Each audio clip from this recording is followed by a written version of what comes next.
샬롬 송은섭입니다. 기도와 응원해 주시는 분께 감사합니다. 코로나 상황이 조금 좋아졌는데요. 근데 아직 방심하기는 이른 것 같습니다.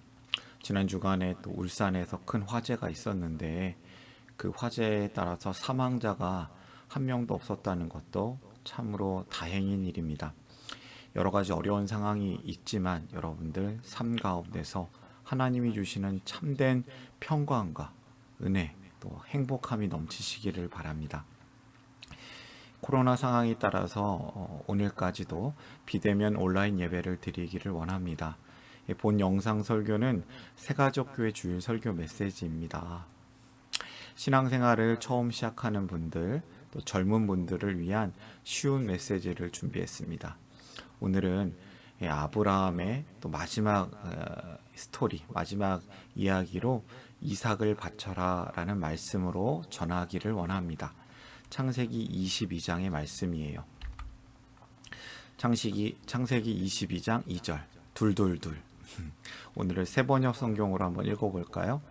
하나님이 말씀하셨다. 너의 아들, 네가 사랑하는 외아들 이삭을 데리고 모리아 땅으로 가거라.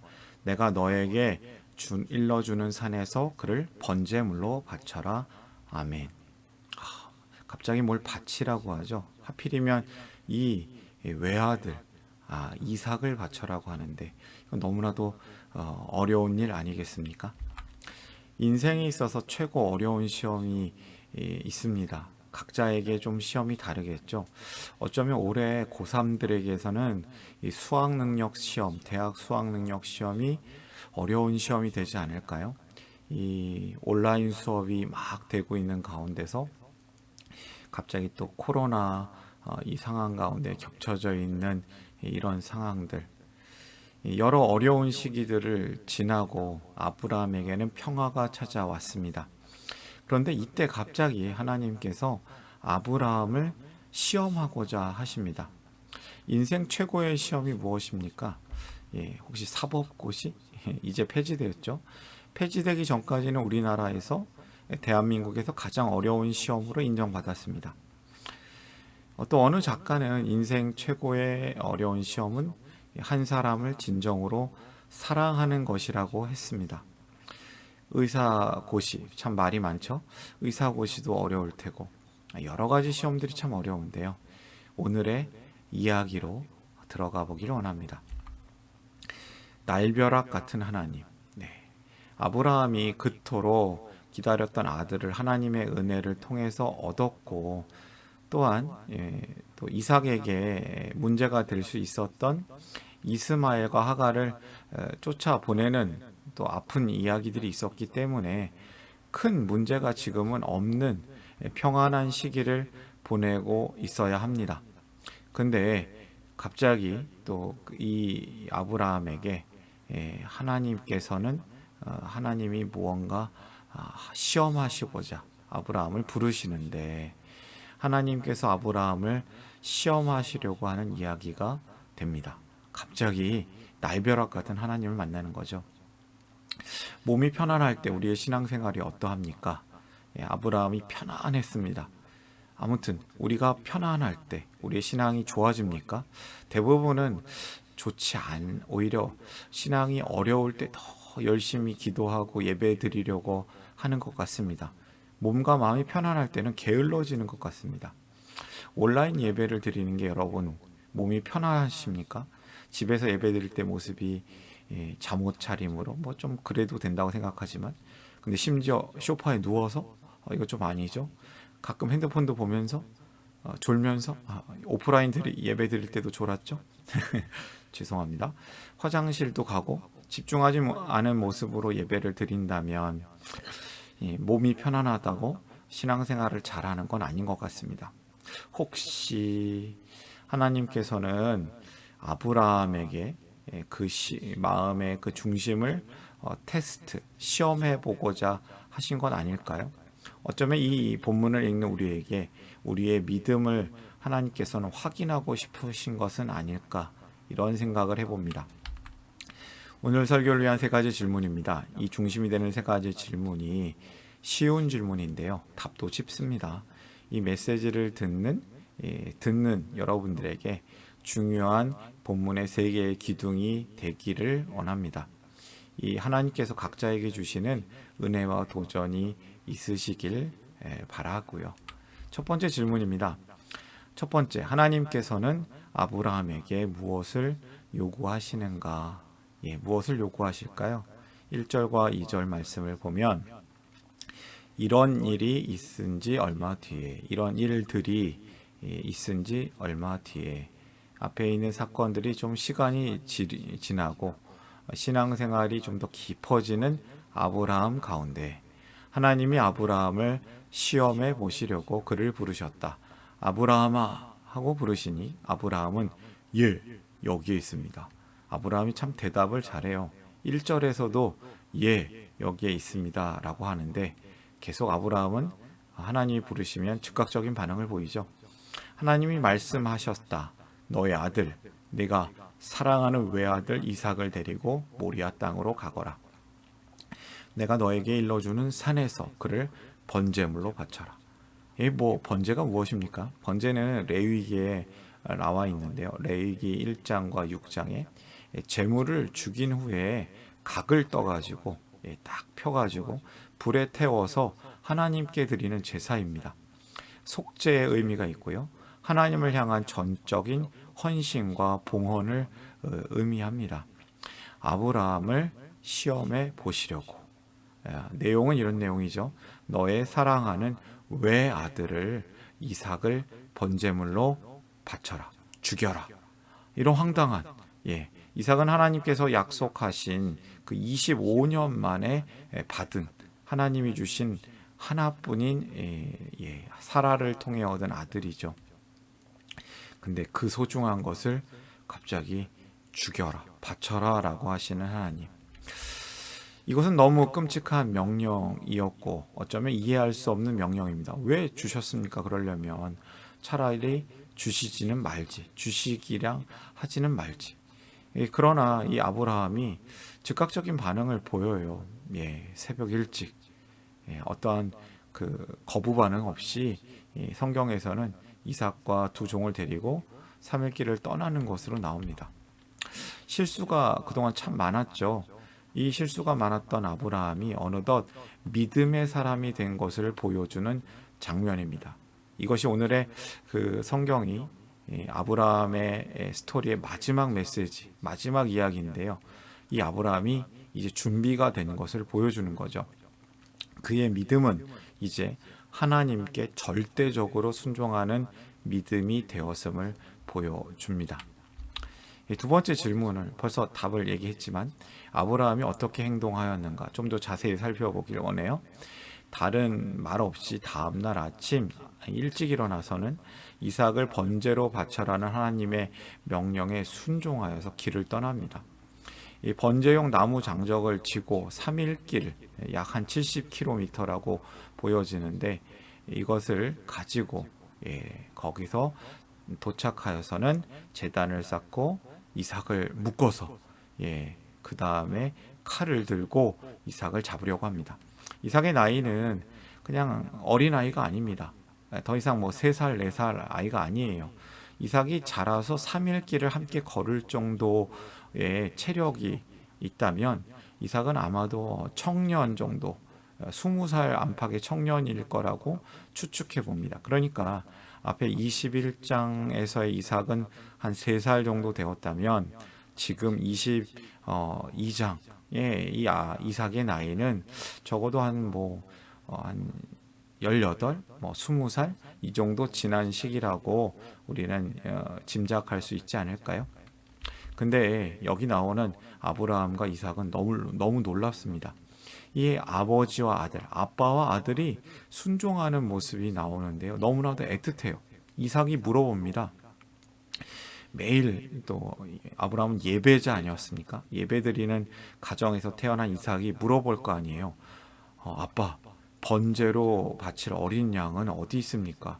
다른 준비물은 다 있는데 어린 양이 없는데요. 아브라함이 또 대답합니다. 다 알고 있는데 마음은 아픈데 이렇게 대답할 거를 참 애틋합니다.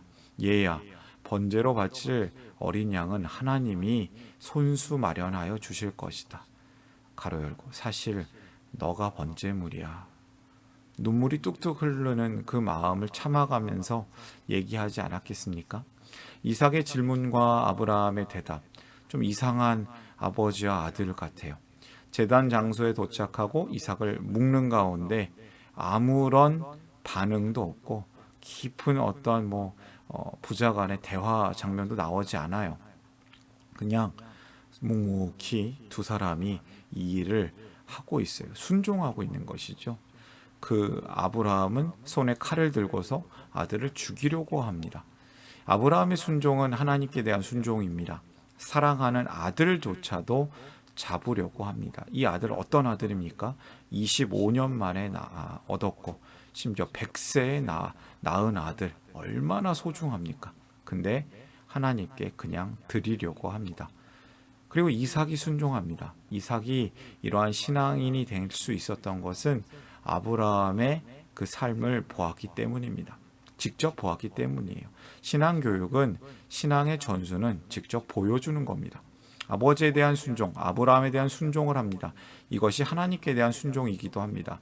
번제물로 순순히 묶여지는 순종을 하는 것이죠. 21장의 아브라함 그리고 이삭, 멋진 모습이에요. 아브라함은 이삭을 죽일 수 있는 수준의 사람이 되었습니다. 그의 믿음은 이제 하나님을 위해서 최고의 것도, 자기가 가장 사랑하는 것도 내려놓는 믿음입니다. 아브라함의 순종의 이유에 대해서는 신약 성경 히브리서 11장 19절에도 이것을 설명하고 있는데요. 하나님께서 이삭을 이렇게 죽은 사람들 가운데서도 살리실 수 있는 분이라고 아브라함은 믿었기 때문입니다. 그러니 부활 믿음, 부활에 대한 신앙이 있었던 거죠. 그런데 하나님은 이삭을 죽이지는 않으셨어요. 그냥 살리신 것이죠. 이때 하나님께서 멈추게 하십니다. 왜 멈추게 하셨습니까? 11절과 12절 좀 읽어볼까요?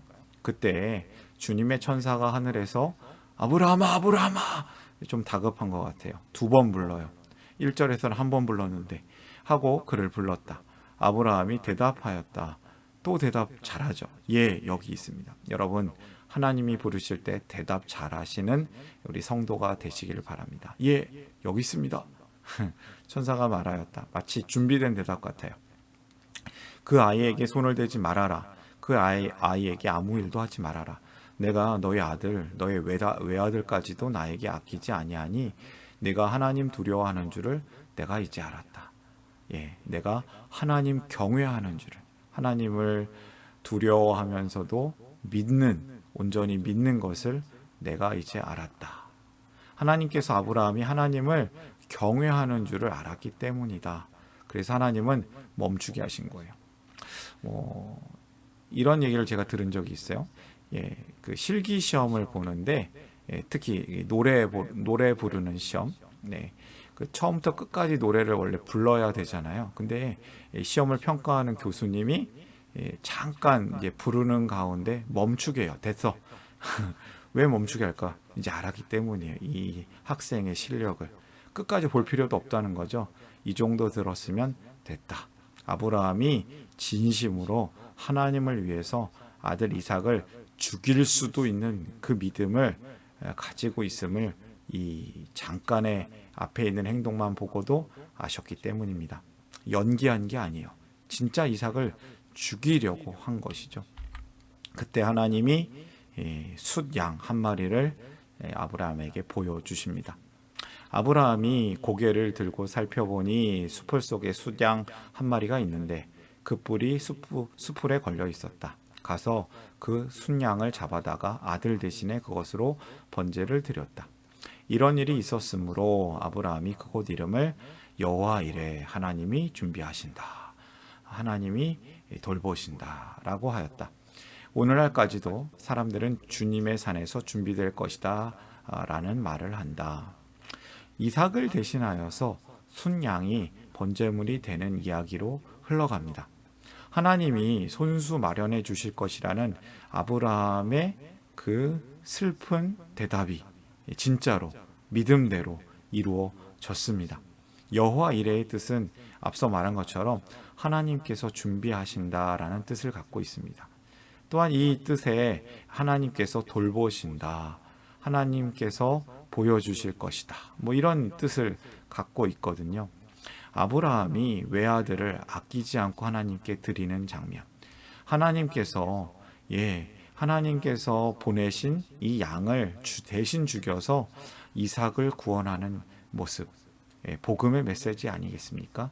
자신이 죽을 것을 알면서도 묶여지는 일에 순종하는 이삭, 모두 복음의 메시지를 상징하는 모습들이죠. 하나님께서 받으실 예배를 하나님께서 직접 준비하셨습니다. 예배를 영어로 서비스라고 하는데요. 우스갯소리로 이것이야말로 하나님의 셀프 서비스 아니겠습니까? 여호와 이레, 하나님께서 준비하십니다. 하나님께서 우리의 삶을 준비하십니다. 그리고 하나님께서는 이 모든 것을 하나님의 선한 뜻 가운데 이끌어 가시는 하나님이십니다. 그러면서 하나님께서는 아브라함을 다시 한번 축복합니다. 그 축복을 확인시켜 줍니다. 주님의 말씀이다. 내가 친히 맹세한다. 내가 이렇게 너의 아들까지, 너의 외아들까지 아끼지 않았으니 내가 반드시 너에게 큰 복을 주며 너의 자손이 크게 불어나서 하늘의 별처럼 바닷가의 모래처럼 많아지게 하겠다. 너의 자손은 원수의 성을 차지할 것이다. 내가 나에게 복종하였으니 세상 모든 민족이 내 자손의 덕을 입어서 복을 받게 될 것이다. 축복받는 아브라함. 이 오늘 본문은 믿음의 조상 아브라함의 마지막 사건을 통해서 하나님께서 원하시고 기뻐하시는 믿음이 무엇인지 우리에게 가르쳐주고 있습니다.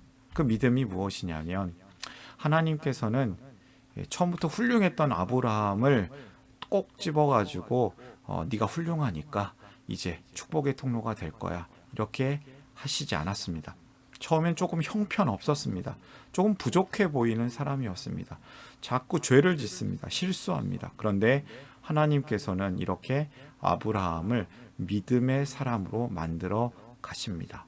작업 중, 공사 중, ing, 그리고 아브라함을 축복의 통로가 되도록 이끌어 주십니다. 아브라함이 훌륭해서 그렇게 되는 게 아니라 아브라함이 부족하지만 하나님께서 그렇게 믿음의 사람으로 만들어 가시는 이야기입니다. 그의 믿음은 이제 어떤 상황에서도 하나님께 대한 변함없는 믿음을 가진 믿음의 사람이 되었습니다. 이 정도 믿음이 되었을 때 하나님께서는 정말 마지막 축복, 앞에 있던 축복을 확인하면서 정말 완벽한 축복을 더하시죠. 그래서 아브라함이 믿음의 조상이 되는 겁니다. 오늘의 메시지를 정리합니다. 사실 아브라함 메시지를 총 정리하는 이야기입니다. 아브라함은 순종하는 믿음의 사람입니다. 이제 그 순종하는 믿음의 사람이 되었습니다. 하나님께 절대적으로 순종하는 믿음으로 사시길 바랍니다. 하나님께서는 아브라함의 삶을 통해서 우리에게 교훈하시길 원하시는데요. 믿음의 사람은 절대적으로 순종하는 믿음을 가져야 할 것입니다. 두 번째 메시지입니다. 아브라함은 내려놓는 믿음의 사람입니다. 하나님을 위해서 최고의 사랑하는 것, 좋은 것, 그것을 내려놓을 수 있는 믿음의 사람이었습니다. 내려놓는 믿음으로 사시기를 바랍니다. 세 번째 메시지, 아브라함은 변함없는 믿음의 사람입니다. 상황이 좋거나 평안할 때, 그러나 평안하지 않을 때, 아들을 죽이라고 명령을 받았을 때, 그 모든 상황에서 변함없는 믿음을 가졌습니다. 어떤 상황에도 하나님께 대한 변함없는 믿음으로 사시기를 바랍니다. 오늘 이야기에 잘못된 교훈이 있습니다. 이렇게 말씀을 받으시면 안 됩니다. 하나님은 기브 앤 테이크구나. 큰 거 바쳐야 큰 거 주신다. 아닙니다. 믿음으로 살 때 복을 주십니다. 그리고 복을 주실 뿐만 아니라 사명을 함께 주십니다. 축복의 통로로 살아가라는 사명을 함께 주십니다. 하나님께서 복을 주시는 이유는 사명을 감당하기 위한 것이죠. 복과 사명을 함께 주시는 하나님, 우리가 믿음으로 살아갈 때 우리에게 복도 주시고 사명도 주십니다. 저와 여러분이 이 땅에서 하나님 나라의 백성으로 살아야 합니다. 그것이 하나님의 놀라운 사랑이자 하나님의 뜻이죠. 결론 내립니다. 순종하는 믿음, 내려놓는 믿음, 그리고 변함없는 믿음. 성도요, 믿음으로 살라. 여러분, 믿음이 이깁니다. 믿음으로 사시길 바랍니다. 사랑합니다. 축복합니다. 오늘 메시지를 보시는 모든 분들이 함께 하나님이 주시는 은혜와 평강이 가득하고 넘치시기를 바랍니다. 사랑합니다. 축복합니다.